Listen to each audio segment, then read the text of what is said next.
අපි කැඳෙව්වේ ප්‍රජාතන්ත්‍රවාදයේ පිළිබඳ මේ වෙනකොට ඉස්මතු වෙමින් තියෙන ගැටලුවත් ඒ වගේම රටේ ජනතාව කොරෝනා වසංගතය සම්බන්ධයෙන් ආණ්ඩුව අනුගමනය කරමින් ඉන්න විවිධ ක්‍රියාමාර්ග නිසා පීඩාවටපත් වෙලා තියෙන ස්වභාවික සම්බන්ධයෙන් කරුණු කීපයක් ඉදිරිපත් කරන්න. දැන් ඔබ දන්නවා මේ ආණ්ඩුවට කාලෙන් කාලට මේ රෝගය උත්සන්න වෙනවා. මේ ගාය හැදෙනවා මේ කොරෝනා වසංගතය පාවිච්චි කරලා ආණ්ඩුව හිතනවා මිනිස්සුන්ගේ කටවල් වහන්න පුළුවන් කියලා. ප්‍රජාතන්ත්‍රවාදී අයිතිවාසිකම මුදුරු ගන්න පුළුවන් කියලා භාෂණයේ සහ රැස්වීමේ නිදහස තමන්ගේ අයිතිවාසිකමක් වෙනුවෙන් පෙනී සිටීමේ උද්ඝෝෂණය කිරීමේ සටන් කිරීමේ නිදහස ඒක දීලා තියෙන්නේ මේ ගෝඨාභය රාජපක්ෂ හරි රාජපක්ෂ පවුලේ ඉන්න කට්ටිය හරි ඒගොල්ලෝ මේ දීලා තියෙන්නේ මේ රටේත් ලෝකෙත් වැඩ කරන ජනතාව එක යුගයක සටන් කරලා ලබාගත් අයිතිවාසිකමක් මේක. ඒ නිසා මේක කවුරුවත් තමන්ගේ මේ හිත හොඳකමට දීප එකක්වත් කාගේවත් පාත්‍රයකින් දීප එකක් කවුරුවත් හදපු ව්‍යවස්ථාවකින් දීප එකක්වත් නෙමෙයි. අපි ඒක අවධාරණය කරන්න ඕනේ. දැන් මේ කාලෙන් කාලට මේ අසනීප එනවා. අපිට මතකයි මීට කලින් කොරෝනා වසංගතයේ පළවෙනි රැල්ල ආහන් පස්සේ මේ විදිහටම පෙරටුගාමී සමාජවාදී පක්ෂයේ උද්ඝෝෂණයක් ඉලක්ක කරලා ඇමරිකන් තානාපති කාර්යාලය ඉස්සර මේ නාටකම් මේ විදිහටම නටන හැදුවා. එදා උත්සාහ කරේ ඒ වසංගතේ පාවිච්චි කරලා පුළුවන් ද ආණ්ඩුවට විරුද්ධව උද්ඝෝෂණය සිද්ධ වෙන එක උද්ඝෝෂණ කරන්නේ නවත්තන්න කියලා. ඒක තමයි එදා උත්සාහ කරේ. හැබැයි අපිට ඊට සමාන්තරවම ඊට දින කීපයකට කලින් අපි දැක්කා තොණ්ඩමන්ගේ මලගෙදර කොහොමද සිද්ධ වුනේ කියලා. ඒක අත්‍තරම තොණ්ඩමන්ගේ මඟුල් ගෙදර කොහොමද සිද්ධ වුනේ කියලා පුතාගේ අභිෂේක මංගල්‍යය කොහොමද සිද්ධ වුනේ කියලා අපි දැක්කා. ඒතර මේ පහුගිය කාලෙත් විටින් විට වාර්තා වුණා දේශපාලඥයෝ ගිහිල්ලා ෆ්ලැට් වලට ගිහිල්ලා බඩු බෙදන්න යනවා. ගිහිල්ලා එක එක්කෙනාට දෙනව නෙමෙයි. ඒගොල්ලෝ තමන්ගේ දේශපාලන ව්‍යාපෘති කොටසක් විතර රැස්වීම් තියලා මිනිස්සු කැඳවලා පොළොසන්නාත් තියලා මේ විදිහට තමයි මේ උත්සව සිද්ධ වෙන්නේ. අපි දැක්ක මලගෙවල් සිද්ධ වෙන හැටි. ඒවට මහින්ද රාජපක්ෂ අග්‍රාමාත්‍යවරයා සහභාගී වෙච්ච හැටි අපි දැක්කා. ඒවැ මිනිස්සු මේ කොරෝනා වසංගතේ උත්සන්න වෙලා තියෙන. මේ පහුගිය කාලේ මුළු රටම වහලා තියද්දි සමහර අවමංගල උත්සවවල අපි දැක්කා 100,000 ගණන් සහභාගී වෙනවා අවමංගල පෙරහැරවල තියෙනවා. එතකොට මේ රටේ නීතිය ක්‍රියාත්මක වෙන්න අපි දන්නවා සාමාන්‍යයෙන් දැන් මේ නීතිය ක්‍රියාත්මක වෙන විදිය එක. ඊයේ මොකද්ද සිද්ධ වුනේ? ඊයේ මෝදර ප්‍රදේශීය ජනතාව මෝදර විතරක් නෙමෙයි රට පුරාමද මේ වෙනකොට දීවරයෝ වීදි බහැලා ඉන්නවා. ගොවියෝ වීදි බහැලා ඉන්නවා. ඒ මේ ආණ්ඩුව කරපු හපංකම් වල තරමට.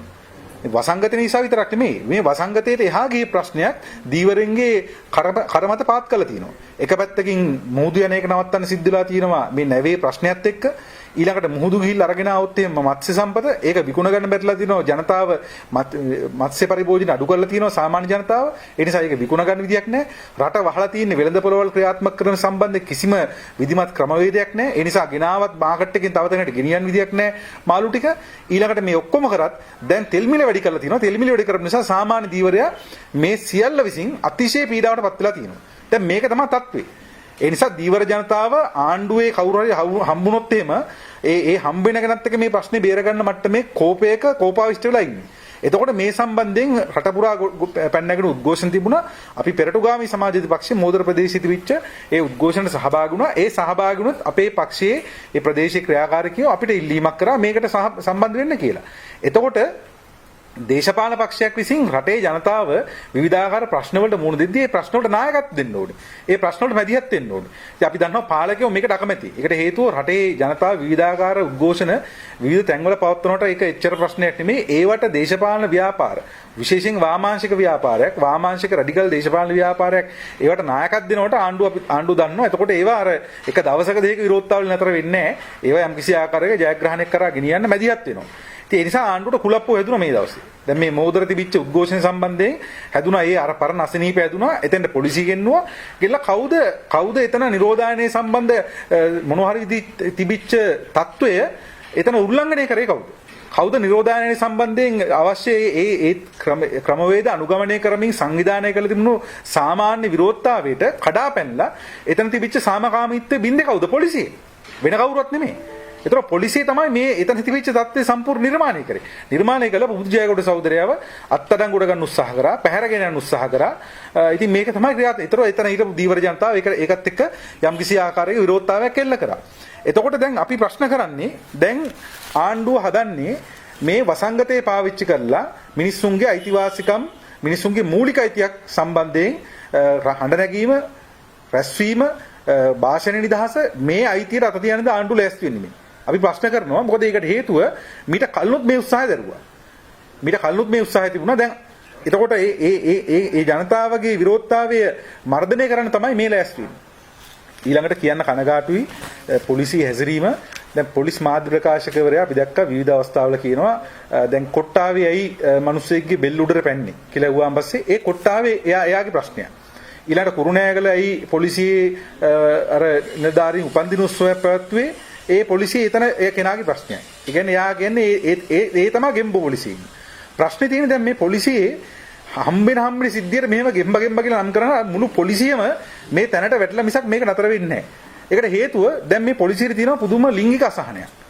ඒ කියන්නේ මේ උද්ඝෝෂණ වලට අහන් පස්සේ මෙතන සහභාගී වෙන සහෝදරුන්ගේ ලිංගික අවයව මිරිකන්න තරම් අසහනයක් තියෙනවා. දැන් අපි අහනවා පොලිසියට මේ අසහනයට බේත් තරම් දෙන්නේ නැද්ද? පොලිසියේ ඉන්න කවුරු හරි නිලධාරීන් හරි නැත්නම් පොලිසිය බාරින් ඉන්න අමාත්‍යවරයා කරුණාකරලා මේකට බේත් තරම් දෙන්න. මේ මිනිස්සුන්ට බෙහෙත් කරන්න. නැත්නම් මේක මාර ප්‍රශ්නයක්. මේ උද්ඝෝෂණ වලට පොලිසිය වෙනදම දිහත් වෙච්ච විදියකුත් තියෙනවා. ඒකත් ඉක්මවා ගිහිල්ලා ලිංගික අවයව මිරිකීමේ ආසාවක් තියෙනවා. ඉතින් මේක අපිට තේරුම් ගන්න බැරි අසනීපයක් මේ පොලිසියට වැළඳලා තියෙනවා. මේක ඇයි මෙහෙම අසනීපයක් හැදිලා තියෙන එක අපිට ප්‍රශ්නයක් මේකත්. එතකොට ඉතින් මේ පොලිසියේ මැදිහත් වීම ස්වරූපේ. හරි? මේ පොලිසියේ මැදිහත් වීම ස්වරූපය මේ උද්ඝෝෂණ මැදිහත් වෙන්නේ මේ විදිහට. ඊළඟට දැන් මේ තියෙන්නේ මේ ආසන්න දින කිහිපේ වාර්තා වෙච්ච තවත් සිදුවීමක්. දැන් මේ තුනෙන් දෙකක් දීලා තියෙන්නේ මේගොල්ලෝ හිතාගෙන ඉන්නේ මේ තුනෙන් දෙකේ බලය හම්බෙලා තියෙන්නේ මේවා කරන්න කියලා. මේ එරාවුල් ප්‍රදේශයේ මුස්ලිම් ජනතාව නිරෝධායන නීති කඩ කරා කියලා පාරායින දනගස්සවල. මොකක් හරි එකක් හොයාගන්න තියෙන නිරෝධායන නීතියක් කඩ වුණා කියලා මේ ඒ පාරායින දනගස්සවල. මේ කවුද මේක මේ හමුදාවෙන් කරලා තියෙන්නේ. මේ දින තව මේ පාරේ හිටවල මේ දින තවත් එවැනි දනගස්සපු සිදුවීම. දැන් අපි යනවා මේ මෙහෙම පාරේ නීතිය ක්‍රියාත්මක කරන්න මිනිස්සුන්ව දනගස්සන්න අධිකරණ බලයක් හමුදාවට ලැබුණේ කවද්ද? එවැනි අධිකරණ බලයක් පොලිසියට ලැබුණේ කවද්ද? මේක පැහැදිලි කරන්න ඕනේ. මේ මොකද්ද මේ දැනුවම් කරන ක්‍රමය? දැන් අපි හිතමු යම් කිසි ආකාරයක ප්‍රශ්නයක් තියෙනවා කියලා. එතකොට ඒකට නීතිය ක්‍රියාත්මක කරන්න මේ විදිහට ක්‍රියාත්මක කරන්න බලය තියෙනවද? සහ ඇයි මේ මිනිස්සුන්ගේ ගරුත්වය සම්බන්ධයෙන් ප්‍රශ්නයක් එක්ක මේ විදිහට ගනුදෙනු කරන්න අපි ප්‍රශ්න කරනවා. ඇයි දැන් මේ සිද්ධියට මූලික වශයෙන් පාදක වෙලා තියෙන මේ ප්‍රදේශයේ එරාවුල් ප්‍රදේශයේ මේ මුස්ලිම් ජනතාව තමයි පාදක කරලා තියෙන්නේ. මේකෙන් දෙන සංඥාව මොකද්ද? දැන් සමහරව අහනවානේ දෙමළ වීම නිසා මුස්ලිම් වීම නිසා තියෙන ප්‍රශ්නේ මොකද්ද කියලා. මේවා තමයි ප්‍රශ්න. මේ ප්‍රශ්න ඒ මූණ දෙන 10-15 දිනගේ ප්‍රශ්න වෙන්නේ නැහැ. මේ ප්‍රශ්න ජාතික ප්‍රශ්න වෙනවා. මේක සාමාන්‍යයෙන් මේ මුස්ලිම් සාමාන්‍ය ඕනම රටක මේ රටේ සිංහල සුළුතරේ වුණා නම් සිංහල සුළුතරේ වෙලා මේ ප්‍රශ්න මුහුණ දුන්නා සිංහලයට මේක තේරෙන්න පටන් ගන්නවා. වෙන රටක ගිහිල්ලා මේ විදිහට අත්දැකීමකට මුහුණ දුන්නාන් පස්සේ ඒකට තේරෙනවා මේ ප්‍රශ්නේ මොකද්ද මේ කියන්නේ. දැන් සුළුතරේ වෙන ජනතාව හැම වෙලාවෙම මේ ප්‍රශ්නයක් කොට මුහුණ දෙද්දී ඒ ප්‍රශ්නේ ජාතික පදනමින් ගන්නවා. සහ ඇත්තටම මේ ක්‍රියාත්මක වෙන්නේ ඒ පදනමින් තමයි. මේ හමුදාව කියන්නේ මේ මෙතනට බහැලා මේ කියන්නේ අපි දෙමළ මිනිස්සුන්ව දනගස්සවල තියෙන්නේ බලත් දනගස්සන්න අපි ලෑස්ති කියලා කියනවා. අපි මේකට කවුරු හරි මේකට ලොකු අර නියමට වැඩ යනවා කියලා සිංහල කවුරු හරි සතුටු වෙනවා. අපි ඒ අයට කියනවා මේක හෙට දකුණේ සිද්ධ වෙනවා. මේක හෙට සිංහල ජනතාවට සිද්ධ වෙනවා. ඒ ගැන සැක හිතන්න එපා. ඒක අද අපි කිව්වා කියලා මතක තියාගන්න. මොකද මේ මර්ධනය සඳහා මේ කවුරු හරි මේවට ආශිර්වාද කරනවා නම් මේක කෙලවර වෙන්නේ එතනින්. එතකොට මේ විදිහට මිනිස්සුන්ගේ ගරුත්වයට අත තියන්න මිනිස්සු පාරවල දනගස්සන කවුද ලයිසන් දුන්නේ? එතකොට ඒක කොරෝනා වලින් ගත්ත ලයිසන් එකක්ද? නිරෝධාණයෙන් ගත්ත ලයිසන් එකක්ද? හමුදාව අමුතුවෙන් ගත්ත ලයිසන් එකක්ද? පොලිසියට අමුතුවෙන් හම්බෙච්ච ලයිසන් එකක්ද? මේ තියෙන කල්මුලේ තවත් සිදුවීමක්. මේ මහත්තුරුන්ට කියන්නේ මේක ඉන්දියාව නෙමෙයි. මේ ඉන්දියාවේ මේව කරනවා ඇති. ඉන්දියාව කරාම මේව කරන් ලයිසන් එකක් හම්බ වෙන්නේ නැහැ. මේ හමුදාව මේ පොළු වලින් ගහනවා. මේ සිද්ධිය තියෙන්නේ මේ මුලින් ප්‍රශ්න කරනවා ඊළඟට මේ තියෙන පොල්ලෙන් ගහනවා. ඒවා චාරූපවලට හොයාගන්න පුළුවන් මේ සමාජ මාධ්‍යවල තියෙනවා. මේ පොල්ලෙන් පහර දෙනවා. දැන් අපි අහනවා මේ පොළු වලින් ගහන මෙහෙම කොහෙද තියෙන අයිතියක්? කවුද එහෙම අයිතියක් දීලා තියෙන්නේ? කොහෙන්ද අයිතියක් ගත්තේ? දැන් මේක විසින් මෙවැනි සිදුවීම් හරහා තමයි 30 අවුරුදු යුද්ධයකට පාර කැපුවේ. හරි මේවා කරන මහත්තුරුන්ට අපි මතක් කරනවා යාපනයේ පුස්තකාලේ ගිනි තියලා ඒක සිද්ධියක්. නමුත් ඒ සිද්ධිය විසින් දෙමළ ජනතාවට මුළු මහත් දෙමළ සමාජයට පණිවිඩයක් ගෙනිච්චා. ඒ පණිවිඩය තමයි උඹලගේ දරුවෝ ඉගෙන ගන්නවට අපි කැමති නැහැ. ඒක ගිනි තිබ්බේ මුළු සිංහල ජනතාව ගිහිල්ලා එතන එක්ක කරා නෙමෙයි. සිංහල ජාතිවාදීන් ටිකක් තමයි කරේ. හැබැයි ඒකෙන් දෙමළ ජනතාවට ගිය සංඥාව ඒක. ඒ සංඥාව තමයි 30 අවුරුදු යුද්ධයකට ඉන්ධන සැපේ උතුරේ. තරුණයෝ පෙළඹෙන්නේ. එතකොට මේ කරන්නේ මොකද්ද මේ ක්‍රීඩාව? මේ කරන එක්කිනා දෙන්නගේ ප්‍රශ්නේ වන්දියක් නෙමෙයි එකට ගෙවන්නේ. මේක විසින් ඇති කරන ප්‍රශ්නයට වන්දි ගෙවන්න මුළු සමාජයකට. ඒ නිසා මේ ජාතිවාදී අවුස්සන සිද්ධි මේ තියෙන තව එවැනිම තව සිදුවීමක්. මේ කුඩා ළමයි මේ ඒගොල්ලොන්ගේ ගෙවල් ඉස්සරහා පාරක් අයිනේ සෙල්ලම් කරනවා. දැන් මේ ඇත්තටම මේ මේවට සම්බන්ධ වෙන අයට අධ්‍යාපනයක් දෙන්න ඕනේ. ඒකට හේතුව මේ නිරෝධායන කාලේ සමහර ගෙවල් වල ජීවත් වෙන්න බෑ මිනිස්සුන්ට. ඒ නිරෝධ දැන් Netflix අරගෙන Wi-Fi කනෙක්ෂන් අරගෙන හොඳට ඒ Wi-Fi කනෙක්ෂන් එකේ බ්‍රෝඩ්බෑන්ඩ් ඒව අරගෙන ඉන්න අයට සමහරට ගෙවල් වල ඉන්න පුළුවන් ඉතින්. සමහර ගෙවල් තියෙනවා වර්ගඩි 300යි. වර්ගඩි 200යි. එක කාමරයයි. කාමර දෙකයි තියෙන ගෙවල්. ඒවෙන් එළියට බැස්සම බහින තියෙන පාරට මිදුලක් කියලා එකක් නැහැ. දරුවන්ට ජීවිතයක් නැහැ. මේ ප්‍රශ්නෙට සංවේදී මුණ දෙන ඕන කෙනෙක් දන්නවා.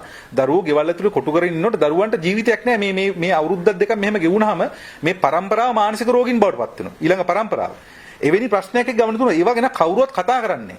හරි අධ්‍යාපන නැමැති කෙනෙක් ඉන්නවා මිනිහා ඉන්නේ ඉස්කෝලේ අරණ දවස කියන්නේ වහන දවස කියන්නේ. ඒ ඇරෙන්න මේ රටේ දරුවෝ මුහුණ දෙන ඛේදවාචක කියන වචනයක් කතා කරන එක දන්නේ නැහැ. හැබෑරීමක් නැහැ. අඩුමතරේ මනෝවෛද්‍යවරයෙක්ගම තහගන්නේ මොකද්ද දරුවෝ මුහුණ දෙන ප්‍රශ්න ටික. දැන් මේ දරුවෝ පාරට වැහලා සෙල්ලම් කරනවා.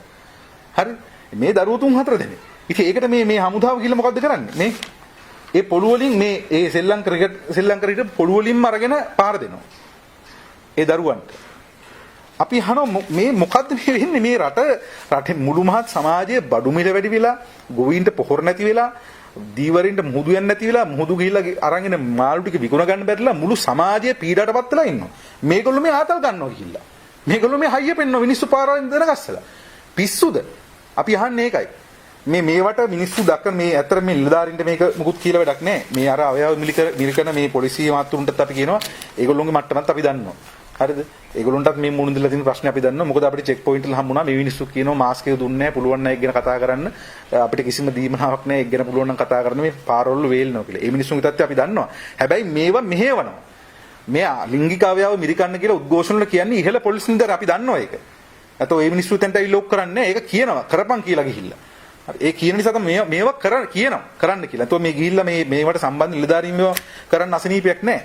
එතකොට මේ මෙහෙවන යාන්ත්‍රණය අද මොකද්ද මේ තියලා තියෙන්නේ ඊළඟට අන්තරේ දැන් අද අන්තර් විශ්වවිද්‍යාල ශිෂ්‍ය බල මණ්ඩලය අද සංවිධානය කරපු කොළඹ උද්ඝෝෂණේ ඉතින් එතෙන්ටත් ඇවිල්ලා අර මේ මෙගාෆෝන් එකකින් කතා කරන්න හදනකොට ඒකට අවහිර කරනවා වචනයක් කතා කරන්න හදනකොට ඒකට අවහිර කරනවා එතන ශිෂ්‍යයින්ට අවහිර කරන උද්ඝෝෂණයක් කරද්දි එතකොට දැන් මේ සියල්ල හරහා පොලිසිය දැන් කරන්න හදන්නේ මේ කොරෝනා එක පාවිච්චි කරලා වසංගතේ පාවිච්චි කරලා අනිත් මිනිස්සුන්ගේ කටවල් වහලා ආණ්ඩුවේ විදින බොරු හිල් ටික අරලා ඒ බොරු හිල් වලින් හොඳට බොරු විදින්න දීලා මේ සමාජ අර්බුදයක් වහගන්න දදන්නේ. එහෙම වහන්න පුළුවන්.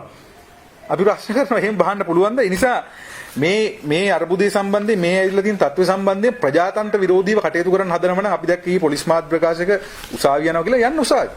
උසාවිය යන්න අපිත් යන උසාවි. අපිත් බලන්නේ උසාවිය යන්න ඕගොල්ලොන්ට මෙහෙම දැන් මේ නිරෝධායන නීති ක්‍රියාත්මක කරන විදිහ බලන්න. නිරෝධායන නීති ක්‍රියාත්මක කරනවා කියලා කරන්නේ දැන් අපි දන්නවා දැන් මේ දවස්වල ඊටාම අසාධ්‍ය තත්ත්වයේ ඉන්න අය හෝම් ක්වොරන්ටයින් කරනවා. ඒකට ගෙදර තියෙනවා. ඒතකොට ඒක තමයි රටේ තත්ත්වය. ඒක හරිද වැරදිද කියන නෙමෙයි සෞඛ්‍ය අංශවලින් තීරණය කළද එහෙම කරන්නේ. එතකොට මිනිස්සෙක් උද්ඝෝෂණය කළා අහුණාන් පස්සේ පොලිසියට මොනවා හරි අල්ලගන්න උනාන් පස්සේ අපි සද්දයකට උඹලා යවනවා. හරිද? එතකොට ඒක නිරෝධායනයක්ද? එතකොට නිරෝධායන නීතිය පැහැදිලිව පාවිච්චි කරගෙන ඉන්න අගතිසහගත විදිහට. මර්ධන උපකරණයක් නිරෝධායන දැන් සමහරු කියන්නේ සති දෙකකට යවනවා නිරෝධායන නීතිය. ඒ කියන්නේ ඒක මර්ධන උපකරණය. නිරෝධායන නීතිය කියන්නේ නිරෝධායනය කියලා කියන්නේ මර්ධනයක් නෙමෙයි. ඒක ඇවිල්ලා මිනිස්සුන්ට රෝගයක් පාලනය කිරීම සඳහා තියෙන සෞඛ්‍ය කටයුත්ත. අද පොලිසිය මොකද කරලා තියෙන්නේ? පොලිසිය ඒක මර්ධන උපකරණයක් විදිහට මර්ධනය සඳහා පාවිච්චි කරන ආයුධයක් විදිහට මිනිස්සුන්ට තර්ජනය කරන පාවිච්චි කරනවා දඟලන්න එපා නිරෝධායනය කරනවා කියලා. සද්දයකට නිරෝධායනය කරනවා කියලා. දැන් මේක තමයි අලුත්ම ක්‍රමය. මිනිස්සු මර්ධනය කරන්න පාවිච්චි කරනවා. ඊළඟට දැන් මේ කොරෝනා වසංගතය සම්බන්ධයෙන් අවසානයේ අදහසක් කියන්න දැන් මේ වසංගතය සම්බන්ධයෙන් දැන් ආපහු රට විවෘත කරන්න තීරණය කරා. දැන් ඔබ දන්නවා අපි මීට මාසයකට විතර කලින් වැඩපිළිවෙලක් ඉදිරිපත් කරා. ඒ වැඩපිළිවෙල කෑලි මෙහෙන් අවුලගෙන කරන්න හදනවා වගේ පේනවා. ඒ වැඩපිළිවෙල මූලික හරය ආණ්ඩුව අරගෙන නැහැ. ඒක තමයි පළවෙනි කියන්නේ තියෙන්නේ. අපි ඒ වෙලාවේ අපි යෝජනා කරා සති දෙකකට සෞඛ්‍ය අංශව නිර්දේශ මත සති දෙකකට වහන්න කියලා කියනවා. වහන්න. හැබැයි ඒ සති දෙක ඇතුළත මේ වසංගතයේ විවිධ ප්‍රභේද ව්‍යාප්ත වෙලා තියෙන විදිහ සම්බන්ධයෙන් ඒ වෙලාවේ තියෙන තක්සේරු වාර්තාවක් ගන්න කියලා. ඇගේයින් වාර්තා, තත්ත්ව වාර්තාවක් ගන්න කියලා. ඒක ගත්තද? ඒක ගත්තේ නැහැ. දැන් ගිය සතියේ කියනවා මේ දෙමටකොඩ ප්‍රදේශයේ වාර්තා වෙනවා කියලා ඉන්දියන් ප්‍රභේදේ. ඒකට දැන් දෙමටකොඩ ඊයේද ඒ කියන දවසේද වාර්තා වුනේ. එතකොට දැන් මේ පහුගිය සති දෙක තුනම එහෙම නිරීක්ෂණය කරාද? ඒ සම්බන්ධ වාර්තා සකස් කරාද? ඒ සම්බන්ධ ඇගීමක් කරාද? කෝ ඒක? එතකොට අනිවාර්යෙන් මේක දැන් ඔය කියන ප්‍රදේශයේ වාර්තා වුණාට පැහැදිලි අවධානමක් තියෙනවා. අපි දන්නේ නැහැ කොයි මට්ටමකට කොයි තැන්වල ව්‍යාප්ත වෙලාද කියලා. ඒ නිසා මේ දැන් විවෘත කිරීම සමහරට තව සත් දෙකකින් තුනකින් තව ඉලක්කම් වැඩි වුණාන් පස්සේ නැවත වසා දැමීමක් දක්වා වුණත් ගමන් කරන්න පුළුවන්. ඒ නිසා මේකට වැඩපිළිවෙලක් නැහැ. වහුවාන් පස්සේ වැඩපිළිවෙලක් තිබුණෙත් නැහැ. දැන් විවෘත කරන එකට වැඩපිළිවෙලකුත් නැහැ. මේක පැහැදිලිවම තව සත් දෙකකින් තුනකින් මරණ සංඛ්‍යාව වැඩි වෙනව ගත්තට පස්සේ ආපහු වහන තැනට මේ ආණ්ඩුව තල්ලු වෙන්න පුළුවන්. ඒ නිසා මේක තමයි මේගොල්ලොන්ගේ ක්‍රියාවලිය. ඒ නිසා එනේන අතර ගහවුළු වස්ස. මරණ සම්බන්ධයෙන් කල්පනා කරලා බලන්න. දැන් මරණ සම්බන්ධයෙන් දැන් විශේෂඥ අර කොවිඩ් මර්ධනයක හිටපු ප්‍රධානියෙක්ව මාරු කරලා තියෙනවා. මාරු කරන්න හේතුව අපි දන්නේ නැහැ. නමුත් මාරු කරනවත් එක්ක ආපු සාකච්ඡාව බැලුවම දැන් මරණ වාර්තා කරන ක්‍රමයක් තිබුණා. ඒ වාර්තා කරේ මුලින් කොහොමද? මුලින් වාර්තා කරේ එදින මරණ නෙමෙයි වාර්තා කරේ. දවස් ගානකට කලින් ඒව තමයි වාර්තා කරේ. දැන් මේක මුලින් කරගෙන ආවා. කරගෙන යනකොට මේ කාටවත් අසනීපයක් තිබුණේ නැහැ. මේක කවුරුත් කුමන්තරයක් කියලා කියන අපි කිව්වා ඒ වෙලාවේ කරුණාකරලා ඒ දිනේ මරණ වාර්තා කරන්න. එතකොට ඒකට කිව්වා ප්‍රායෝගිකව අමාරුයි මේක එහෙම කරන්න බෑ. අපි කලින් මරණත් දාලා වාර්තා කරනවා. ඇයි ඒ වෙලාවේ ආණ්ඩුවකට ඉඩ දුන්නේ? ඒ වෙලාවේ ආණ්ඩුවට ඉඩ දෙන්න ඕනුනේ ආණ්ඩුවට ඕන මේ මුල කාලේ හරියට දවසට ඉලක්කමක් කෙන එක වළක්වලා අර ලොකු ඉලක්කම් ආවට මේවා මේ පරණ ඉලක්කම් කියන සමාජ මතය හදාගන්න ඕනුණා. ඒ නිසා ඒ වෙලාවේ ඒගොල්ලෝ ඒකෙන් ගියා. ඊට පස්සේ දැන් විවෘත කරන්න ඕනම දැන් මේවා එකතු වෙලා දැන් එනවා දැන් ඉලක්කම ලොකුයි ටිකක්. දැන් දවසට වාර්තා වෙන 70 ගානට වඩා දැන් අර විදිහට එකතු කරලා වාර්තා කරන ක්‍රම විදිහට ගියාම ඉලක්කම ලොකු වෙනවා. එතකොට දැන් ඕනේ ඒකට විවේචනය ගොඩනගන්න. එතකොට ජනාධිපතිවරයාම සාකච්ඡාවක් ඇඳලා මේ එදා වුණා වගේ මේ කියන්නේ. දැන් මාස ගානක් තිස්සේ ඒක වුණා. එතකොට ජනාධිපතිවරයා මේක දන්නේ නැද්ද? එයා දන්නේ නැත්නම් එයාට උපදෙස් දෙන කට්ටිය මේක දන්නේ නැද්ද? එයාත් එක්ක වටේ ඉන්න කට්ටිය දන්නේ නැද්ද? එතකොට එදා දැනගත්තා වගේ මේ අමුතුවෙන් අරගෙන කියනවා මේ මිනිස්සයා මැරලා තියෙන ජනවාරි මාසෙලු. මේ මිනිස්සයා මැරලා තියෙන මාර්තු මාසෙලු. වාර්තා කරේ අවල් දවසෙලු. ඒක වාර්තා කරේ අරින්න අපි විවෘත කරන්න හිටපු දවසට කලින් දවසෙලු. ඉතින් ඒක කුමන්ත්‍රණයක්ලු. ඉතින් කුමන්ත්‍රණය යකෝ මෙච්චර දවසක් පවත්වාගෙන යන ආණ්ඩුවනේ. ඒක අරන් ආවේ ආණ්ඩුවේ. ඒකනේ ඒක ඇත්තට මේ අරන් එන මුල් අවස්ථාව අපි කිව්වා මේක කුමන්ත්‍රණයක් කියලා. මොකද ඒ ඇත්ත ගන්න වාර්තා නොකිරීම. ඒක හරහා සමාජයේ හරියට මේ තොරතුරු වාර්තා නොකිරීම. අපි ඒ වෙලාවේ කිව්වා. දැන් එතකොට Tamanට අවාසි වෙනකොට අර ඒක මාරු කරන්න හදනවා, තව තැනකට මාරු කරන්න හදනවා. ඉතින් මේක තමයි අර තෙල් මිල වගේ තමයි අපි දන්නවා මේ ආණ්ඩුව හැම එකක්ම කාලයකට තෙල් මිල සූත්‍රයක් ගෙනාවා. ඒකල තෙල් මිල වැඩි කරා. ඊළඟට මේ වැඩි කරපු මිල පවත්තන් යනකොට ආණ්ඩුව කිව්වා ආයි මේ කපේට තෙල් වැඩි කරන්නේ මේ ගානේ අපි පවත්තන් යනවා කියලා. දැන් ලස්සනට තෙල් මිල වැඩි කරා. වැඩි කරාන් පස්සේ ඒකට වෙන හේතු කියනවා. ඉතින් කොයි සූත්‍රය ආවත් ඒ සූත්‍රයෙන් සිද්ධ වෙන්නේ ජනතාව මත බරපැටවීම එක්ක ජනතාවගේ අන්ත තත්ත්ව වසන් කිරීම. ඒවට තමයි මේ සූත්‍ර තියෙන්නේ. ඒවට තමයි මේ සූත්‍ර හදාගෙන තියෙන්නේ. ඒ නිසා වසංගතයේ සම්බන්ධනොත් අපි හිතනවා ඇත්ත වැඩපිළිවෙලක් සහිතව ඊළඟට මොකද්ද කරන්න කියන එක සම්බන්ධ උපාය මාර්ගික සැලැස්මක් නැතුව දැන් මේ අරින්න ඕන කියලා හිතුවා. ඒකට ඇරියා. ඉතින් ඔය ඇරියා වගේම සත් දෙකක් තුනක් ඇද්දි ආයි වහන්න වෙන්න පුළුවන්.